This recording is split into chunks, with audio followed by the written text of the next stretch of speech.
Aula 21 do curso React Essencial e Acelerado, título, o exemplo Jogo da Velha, refinamento. Bom, então o nosso foco agora é o quê? É o refinamento dos casos de uso.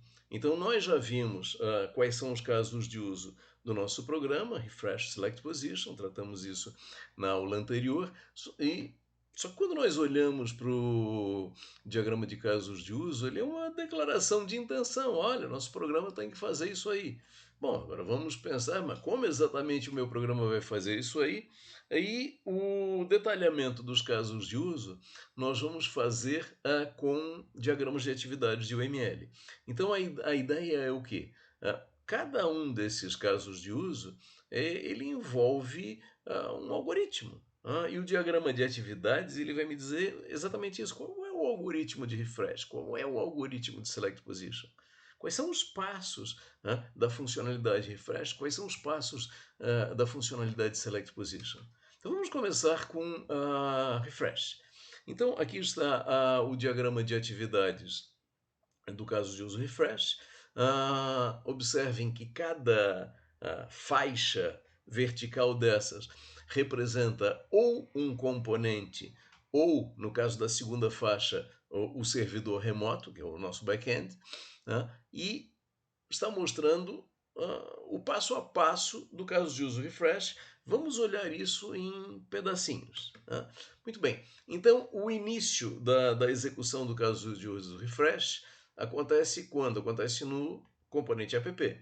Então, primeiro procedimento que está lá colocado, definir URL e ID, identificador do usuário. Então vejam o seguinte, a primeira questão que o componente app ele quer fazer uma requisição GET para o servidor. Então, puxa, qual é a URL desse servidor? Ele tem que pegar essa informação. E outra coisa, qual é o identificador do componente que está executando? Porque vejam, eu tenho um servidor que pode estar interagindo com várias outras pessoas jogando o jogo da velha. Eu sou uma delas. Então, esse servidor ele tem que gerenciar uma quantidade indefinida de jogadores jogando o jogo da velha ao mesmo tempo. Então, cada usuário tem que ter o seu identificador para não ter confusão em relação a isso.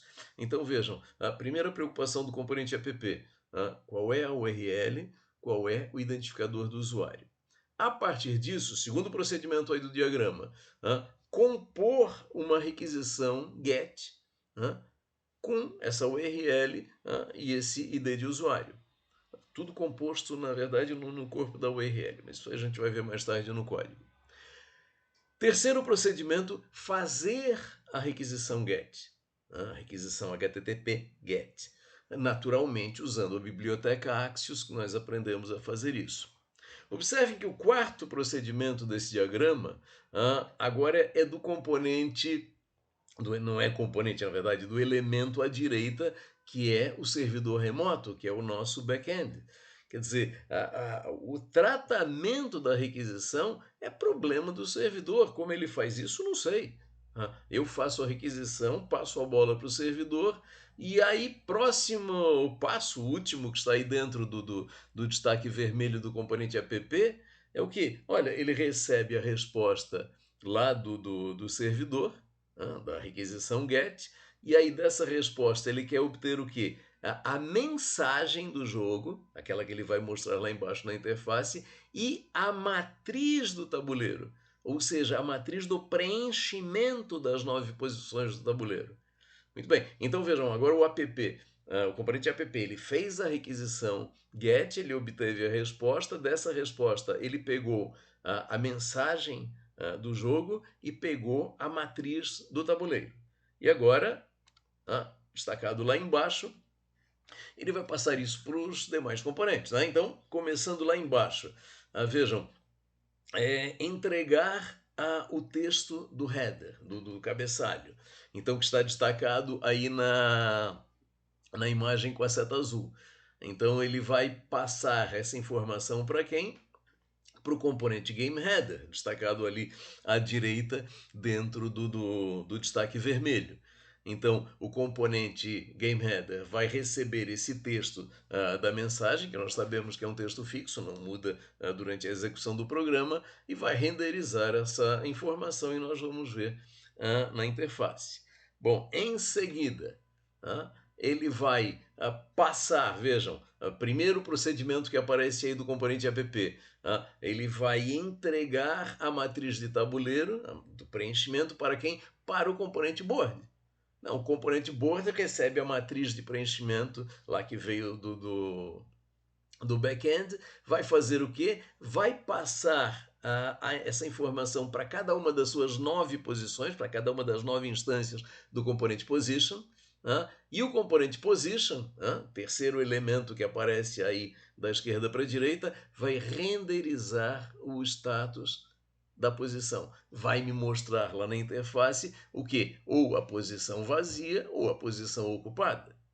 E finalmente, o último procedimento do componente app, lá embaixo à esquerda, ele vai fazer a entrega do quê? Do texto da mensagem, Game Message, a mensagem do jogo. Para quem? Para o componente Game Message que aparece lá no lado direito. E o componente Game Message vai renderizar essa informação e nós vamos ver essa informação lá embaixo na interface, como destacado na seta azul de baixo. Então nós vamos ler a mensagem. Agora clique em qualquer casa para iniciar, ou o que for. Muito bem.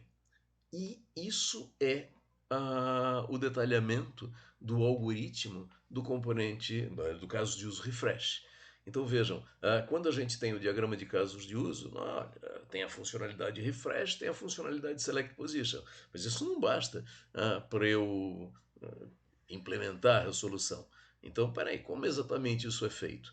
Então, eu tenho que detalhar qual é o passo a passo do meu caso de uso, e nós vimos aqui o exemplo do diagrama de atividades do caso de uso refresh do nosso jogo da velha. Vamos olhar agora o caso de uso select position. Bom, então aí está o diagrama de atividades do caso de uso select position. Então, vamos olhá-lo igualmente, passo a passo. Bom, vamos começar lá em cima. Primeiro, vejam, esse caso de uso, ele não começa no componente app, como o anterior. Esse caso de uso, ele começa no componente position. Na verdade, em uma das instâncias de componente position que nós temos 9. Por quê? Eu vou lá e clico numa dessas posições, seleciono uma dessas posições. E aí, o que acontece? Vejam, o componente position, ele transmite esse clique. Ele transmite a ação do clique. Para quem? Para o componente board. Então vejam, olha, componente clique faz o quê? Transmite o clique. Para quem? Para o componente board. E o componente board, por sua vez, faz o quê?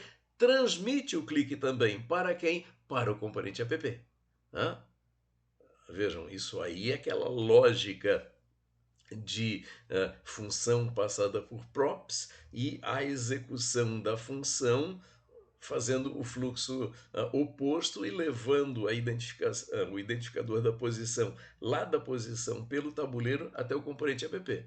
Muito bem, então o clique é transmitido ao componente app. E o componente app, por sua vez, destacado aí agora em vermelho, faz o quê? O componente app, primeiro, compõe uma requisição post, a partir do que? Da URL do identificador do usuário e agora da posição, do identificador da posição. Então, o identificador da posição é a informação que vai ser transmitida na requisição post.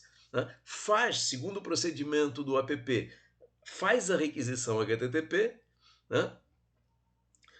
o controle passa para o servidor remoto vai fazer o manuseio dessa requisição, vai tratar essa requisição e, por fim, o último procedimento que aparece nesse diagrama lá embaixo, no componente app, ele vai receber essa resposta. Dessa resposta, da mesma forma que nós vimos antes, ele vai obter a mensagem do jogo, que ele quer mostrar na interface lá embaixo, e ele vai obter a matriz do tabuleiro com o preenchimento das 9 posições. E a partir daí ele vai fazer o quê? Ele vai repassar essa informação para os demais componentes exatamente da mesma forma que nós já vimos quando vimos o diagrama do componente do caso de uso refresh. Não vamos repetir aqui para o negócio não ficar chato. Muito bem, então vejam, partimos dos dois casos de uso da aplicação e fizemos aqui o refinamento desses casos de uso usando o diagrama de atividade da OML, que me mostra o que? O algoritmo de cada um desses casos de uso e esse algoritmo já com responsabilidades distribuídas entre componentes. Qual componente tem que fazer o quê? Muito bem. Esse refinamento de casos de uso, ele está tratado na seção 7.4, né, do nosso livro. E essa aula nós encerramos aqui.